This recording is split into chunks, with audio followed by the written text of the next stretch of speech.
నమస్తే, welcome to four sides TV. నా పేరు శ్రియ. న్యూస్ ట్వైలైట్ లో ముందుగా హెడ్లైన్స్ చూద్దాం. అనకాపల్లిలో జాబ్ మేళా, నిరుద్యోగులకు దొరికిన ఉపాధి.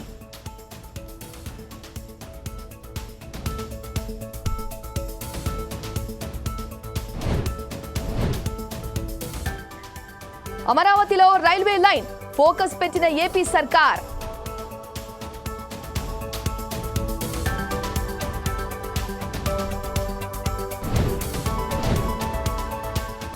దాబాలో గోమాంసం పట్టుకున్న సినీ నటి కరాటే కళ్యాణి.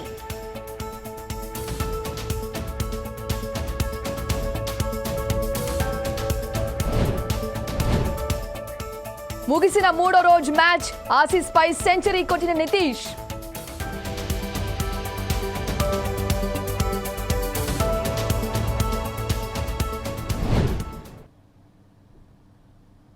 శ్రీకాకుళం జిల్లాలో కాకినాడ ఆదిత్య జూనియర్ కళాశాలల్లో రేజోస్ 2K 2024 సక్సెస్ మీట్ నిర్వహించారు. ఈ కార్యక్రమంలో ప్రముఖ వైద్యులు, జనసేన నాయకులు డాక్టర్ దానేటి శ్రీధర్ పాల్గొన్నారు. విద్యార్థులు తమ లక్ష్య సాధన కోసం పట్టుదల, క్రమశిక్షణతో చదవాల్సిన అవసరం ఉందని ఆయన తెలిపారు. IIIT, NIT, IIT పరీక్షలలో అత్యుత్తమ ర్యాంకులు సాధించిన వారికి ఒకరికి 5,000 రూపాయలు 18 మందికి అందజేశారు.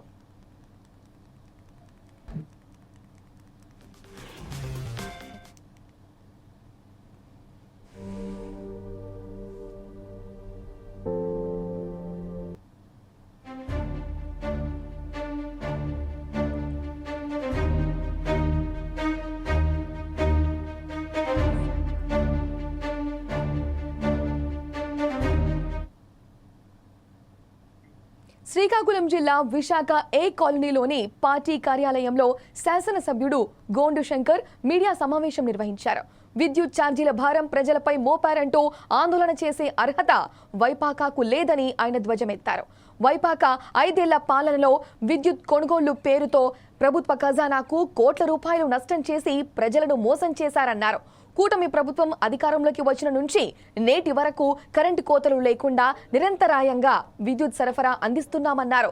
ప్రజా విశ్వాసంతో పాటు పార్టీ శ్రేణుల నమ్మకాన్ని కూడా వైకాపా కోల్పోయిందని విమర్శించారు.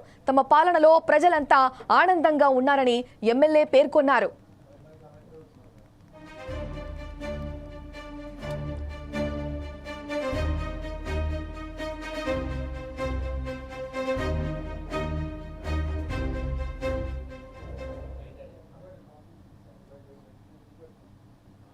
చేసిన నాసిరకం బొగ్గు కారణం మేము మొదలు పెట్టడం జరిగింది. జన్కో విద్యుత్ ప్లాంట్లలో విద్యుత్ ఉత్పత్తి తగ్గిపోవడానికి విజయసాయిరెడ్డి సరఫరా చేసిన నాసిరకం బొగ్గు కారణం. నాణ్యమైన బొగ్గు తగినంత నిల్వ పెట్టుకోనందున విద్యుత్ ఉత్పత్తి కూడా తగ్గిపోయింది. విద్యుత్ సంస్థలపై 49,000 కోట్లకు పైగా అప్పు చేసిన ఒక కొత్త విద్యుత్ ప్లాంట్ ఒక్కటి కూడా నిర్మించలేదు. ఎక్కడ నిర్మిస్తే మీరు చెప్పండి సమాధానం. నిర్మాణం పూర్తయి విద్యుత్ ఉత్పత్తికి సిద్ధంగా ఉన్న కృష్ణపట్నం VTPSలను సకాలంలో మీరు ప్రారంభించడం చేయలేదు. దీని కారణంగా చూపి విద్యుత్ కొరతను కావాలని సృష్టించి కమిషన్ల కోసం బహిరంగ మార్కెట్లో ఉన్నదానికంటే ఏదైతే వాళ్ళు నిర్ణయించిన రేటు కంటే ఎక్కువ రేటుకి విద్యుత్ కొనుగోలు చేసినందువల్ల 2,700 కోట్లు అక్కడ మనకు నష్టం వాటిల్లింది. ట్రాన్స్ఫార్మర్లు, స్మార్ట్ మీటర్లు లాంటి విద్యుత్ పరికరాలను కమిషన్ల కోసం అధిక రేట్లకు కొనుగోలు చేయడం వల్ల కూడా 1,000 కోట్ల నష్టం వచ్చింది. అలాగే కూకట్పల్లిలో హిందూజాలకు చెందిన 16 ఎకరాలు జగన్ బినామీ కొట్టేసి అందుకు బదులుగా విద్యుత్ ఉత్పత్తి చేయకపోయినా ERC వద్దన్న 1,400 కోట్లు హిందూజాకు దారాదత్తం చేశారు. మేము చెప్తున్నవన్నీ నిజమా కాదా? లేదు అంటే మీరు రండి, మాట్లాడదాం, చర్చకు మేము సిద్ధం. మా దగ్గర అన్ని ఆధారాలతో మేము మాట్లాడుతున్నాం. ఇప్పుడు అధిక వడ్డీ రేట్లకి 10,892 కోట్ల నష్టం వచ్చింది. అధిక వడ్డీ రేట్ల వల్ల సెకీ ఒప్పందంలో జగన్కు 1,750 కోట్ల లంచాలు పుచ్చుకున్నారని అమెరికా కోర్టులో కేసు నమోదయ్యింది. అది కూడా అందరికీ తెలిసిందే. ఇక సెకీ ఒప్పందం వల్ల విద్యుత్ సంస్థలకు ఏడాదికి 3,850 కోట్లు, మొత్తం 30 ఏళ్లకు 1,00,000 కోట్లు వినియోగదారులపై భారాలు మోపారు. అనవసరంగా పక్క రాష్ట్రం ఉన్న ఇది రాజస్థాన్ 2.25 పైసలకు కొంటే అదే దీని దగ్గర నువ్వు 2.75 పైసలకు కొనడం ఏంటి? 50 పైసలు ఎందుకు మొదట అంతకుముందు చంద్రబాబు నాయుడు గారి ప్రభుత్వంలో ఒప్పందాలను ఎందుకు రద్దు చేశావు? ఎందుకు నీకు అంత కక్ష? అది సైకోతనం. అనంతపురం జిల్లా టీడీపీ అర్బన్ కార్యాలయంలో ఎమ్మెల్యే దగ్గుపాటి వెంకటప్రసాద్ సమీక్షా సమావేశం నిర్వహించారు. 2019లో వైసీపీ అధికారంలోకి వచ్చి రాష్ట్రంలో వ్యవస్థలన్నీ సర్వనాశనం చేశారని ఆరోపించారు. ఈ విద్యుత్ ఛార్జీల పాపం ముమ్మాటికి జగన్దే అని విమర్శించారు. జగన్ అవినీతి వలన ఏపీ ప్రజలపై పడిన విద్యుత్ భారం 1,29,000 కోట్లు అని తెలిపారు. 2014లో చంద్రబాబు వచ్చే నాటికి 22.5 మిలియన్ యూనిట్ల లోటుతో విద్యుత్ ఉండేదని అన్నారు. కూడా నిజాలు మాట్లాడే అలవాటు లేదు. ఆ పార్టీ అధ్యక్షుడు జగన్మోహన్ రెడ్డి ఈ మోసాలు చేయడంలో దిట్ట. దేనికంటే ఉన్నింది లేనట్లు, లేనిది ఉన్నట్లు సృష్టించడంలో ఆయనే సాట్ అనమాట. 2019లో మాయమాటలు చెప్పి అధికారంలోకి వచ్చినాడు. ఆ తర్వాత ప్రజలందరినీ ఏ విధంగా మభ్యపెట్టినాడో మీ అందరికీ తెలిసిందే. కేవలం 11 సీట్లు ఇచ్చి నిన్ను కూర్చోబెట్టినా కానీ నీకు ఇంకా సిగ్గు వచ్చినట్లు లేదు. ఇంకా బయటకు వచ్చి ఎలా తిరుగుతున్నావో జనాల్లో కానీ అర్థం కావట్లేదు. 5 రోజుల పాటు రాష్ట్రాన్ని సర్వనాశనం చేసినాడు. వ్యవస్థలను అయితే బ్రష్ బండించినాడు. ఇందులో భాగంగా జరిగిందే విద్యుత్ భారాల పాపం. అవినీతి పాలన చేసి దాదాపు 1,29,000 కోట్లు ఈ నష్టం కేవలం విద్యుత్ మీద నష్టం చేసే పరిస్థితి నువ్వు 2019 నుంచి 2024 వరకు చేసిన పరిస్థితి. జగన్ రెడ్డి అవినీతి కక్ష సాధింపు విధానాలతో విద్యుత్ రంగం మొత్తం దెబ్బతినిపోయింది. 5 ఏళ్లలో 10 సార్లు విద్యుత్ ఛార్జీలు పెంచినారు. ఇప్పుడు మేము పెంచినామని ఏదైతే చెప్పుకున్నారో నీ 2024 ముందే ఇది చేయడం జరిగింది. దాదాపు నువ్వు పెంచిన విద్యుత్ 32,000 కోట్లు ప్రజల మీద.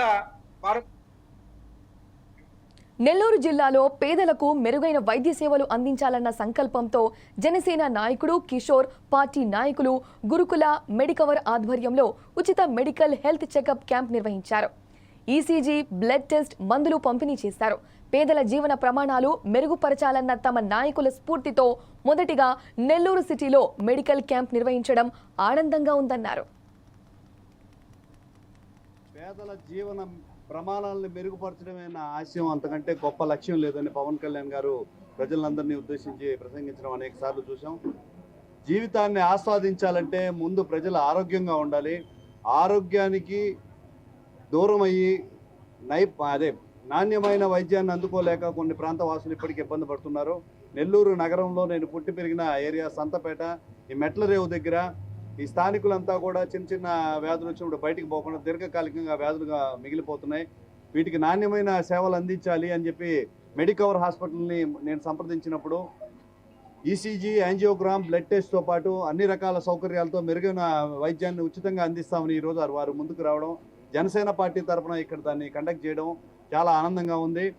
ఈరోజు జీవన ప్రమాణాల్లో బాగా వయసున్న వారికే కాకుండా బీపీ, షుగర్ లాంటివి చిన్న చిన్న వయసుకు కూడా వచ్చేస్తున్నాయి. అది తినే ఆహారం మరియు వ్యక్తిగత పరిశుభ్రత లేకపోవడం అనేక కారణాల వల్ల ఈరోజు అనారోగ్యాల పారవుతున్నారు.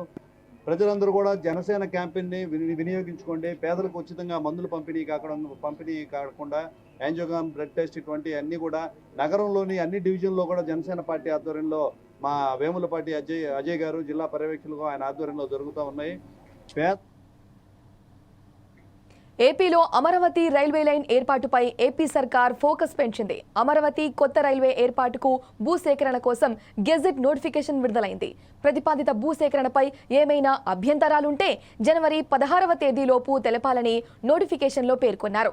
ఖమ్మం జిల్లా ఎర్రుపాలెం నుంచి అమరావతి మీదుగా నంబూరు వరకు నిర్మించే నూతన రైల్వే లైను కోసం 297 ఎకరాల భూమిని సేకరించనున్నారు. ఇది గనుక కార్యాచరణ జరిగితే చంద్రబాబు ఒక మైలురాయి సాధించినట్టే.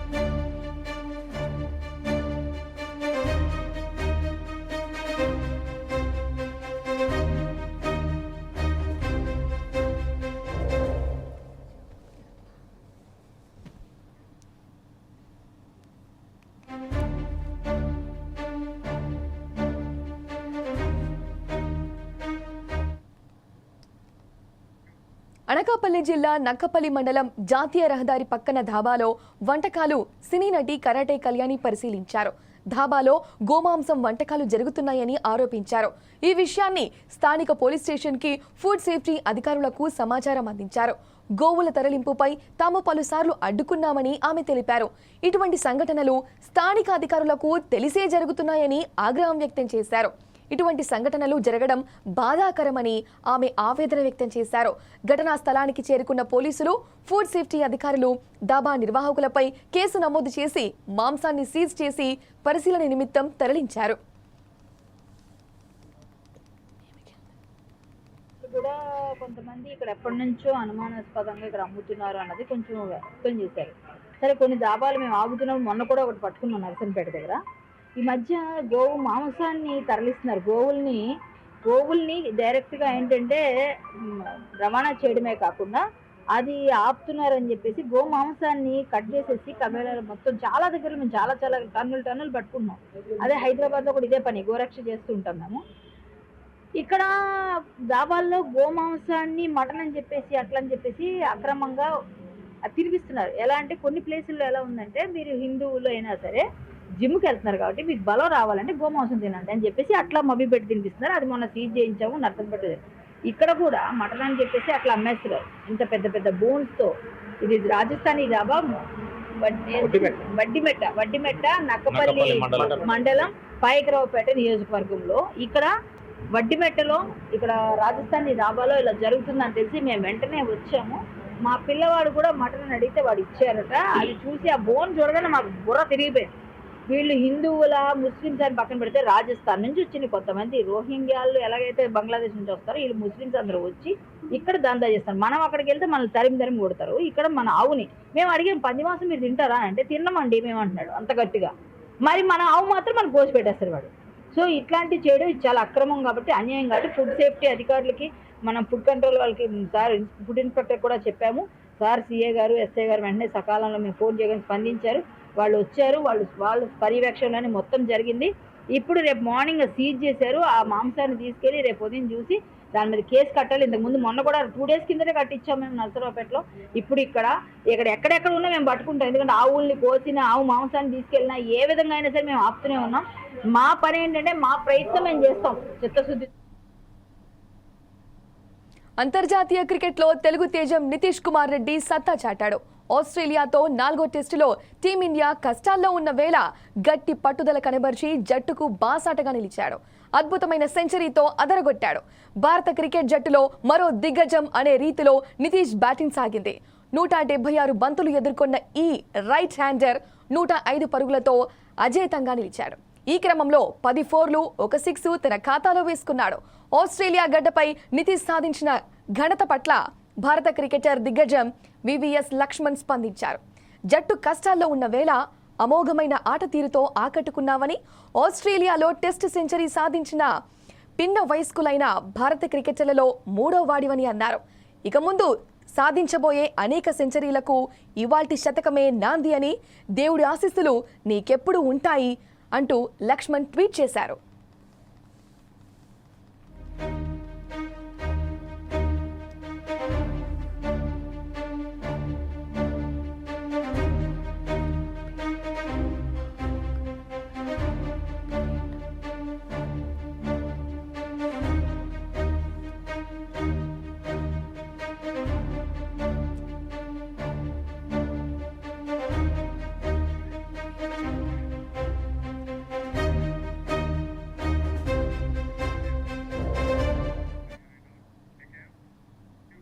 అనకాపల్లి జిల్లా పాయకరావుపేట స్థానిక ప్రకాష్ కాలేజ్ ఆవరణలో స్కిల్ డెవలప్మెంట్ ఆధ్వర్యంలో మెగా జాబ్ మేళా నిర్వహించారు. ఈ కార్యక్రమంలో రాష్ట్ర హోం మినిస్టర్ వంగలపూడి అనిత, జిల్లా కలెక్టర్ విజయకృష్ణన్ హాజరయ్యారు. సుమారు 2800 జాబ్ వేకెన్సీస్ లభించాయని రాష్ట్ర హోం మినిస్టర్ అన్నారు. 50 కంపెనీలు పాల్గొనడం జరిగిందన్నారు. నిరుద్యోగులకు వారి చదువులకు తగ్గ జాబులు దక్కడంపై హర్షం వ్యక్తం చేశారు. రాబోయే రోజుల్లో ఇండస్ట్రియల్ హబ్ గా మారుతుందని ముఖ్యమంత్రి చంద్రబాబు నాయుడు ప్రత్యేక దృష్టి పెట్టారన్నారు. 2000 800 మందికి ప్లేసింగ్ కల్పించడానికి వేకెన్సీస్ తోని దగ్గర 55 కంపెనీలు కూడా రావడం జరిగింది. నిజంగా నేను ఒక శుభపరిణామం కింద భావించాలి. ఎందుకంటే ఇక్కడ చాలా మంది రూరల్ ఏరియాస్ లో ఉన్న వాళ్ళు చదువుకొని ఉద్యోగాలు లేక చిన్న చిన్న ఉద్యోగాలకు కూలి పనులకు వెళ్ళిపోయే పరిస్థితి నుంచి ఈ రోజు వాళ్ళ చదువుకి తగ్గ గౌరవం లభిస్తుందని ఒక మంచి ఉద్దేశంతో ఈరోజు గవర్నమెంట్ తీసుకున్న ఇనిషియేషన్ కి చాలా మంది ఇక్కడికి వచ్చి చాలా ఆశతో కూర్చున్నారు. వీళ్ళ ఆశలన్నిటి కూడా కంపల్సరీగా నెరవేరాలని మనస్ఫూర్తిగా కోరుకుంటున్నాం.